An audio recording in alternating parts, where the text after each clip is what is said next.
Hi, this is James from tracyandmac.co.uk, and I'm here with the HTC HD2 and the HTC HD Mini. And hopefully you've seen my review of the HD Mini up here on tracyandmac.co.uk in the last couple of days. If you've read the review, you would have seen that I mentioned there's a few changes or differences between the two devices, even though the HD Mini is the HD2's little brother. So I thought I'd just show you the differences that I mentioned on video quickly, so you can actually see it rather than read it.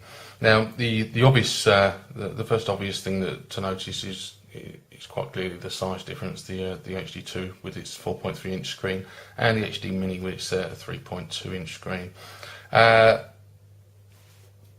Buttons, they're different. We've got proper buttons on the HD2, whereas on the HD Mini they're actually touch sensitive, and as you can see they're flush there.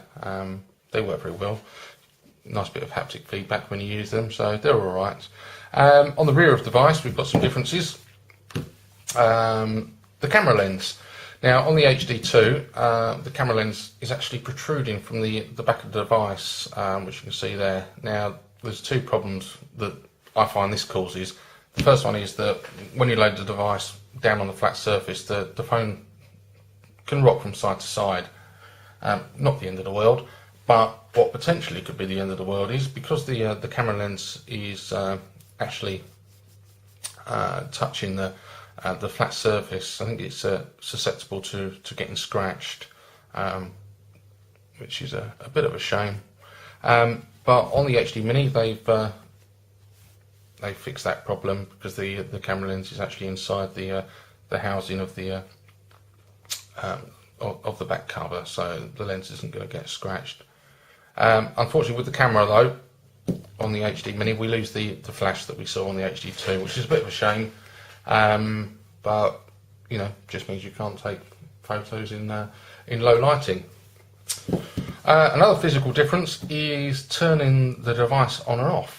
Now on the HD2, to turn the device on, we use the buttons at the bottom, but because we've only got the touch sensitive ones on the HD Mini, we've now got a button on the top of the device, which is historically the way that we've turned on HTC devices in the past. Things like the Touch Pro 2 and the Touch HD, they all had a hardware key on the top.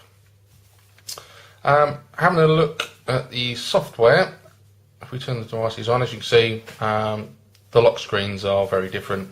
The HD2 has got the sort of traditional Windows Mobile 6.5 lock screen that you slide from side to side, and the HD Mini has got this new one that you sort of scroll down, which is a bit more like the Android devices of recent times. Taking a look at the home screens, there's not a massive amount of difference, but the one major one is that the HD2 has these 3 shortcut panels on the home screen, and if you scroll those up, it reveals a further 6, giving you 9 in total. Now they are present on the HD Mini, but to access them, you just need to swipe up, and there you go. You've got the 9 panels. Apart from that, there's not a huge amount of difference. Obviously, there's a difference in processing power, but I haven't really noticed much difference in terms of performance. The HD Mini, I haven't noticed it lagging at all or anything like that, and it's actually pretty responsive, and yeah, it does a good job. So, if you haven't read the review, please do so. You can find that on tracyandmac.co.uk. And if I do discover any differences that I've somehow missed, we'll bring you a further video.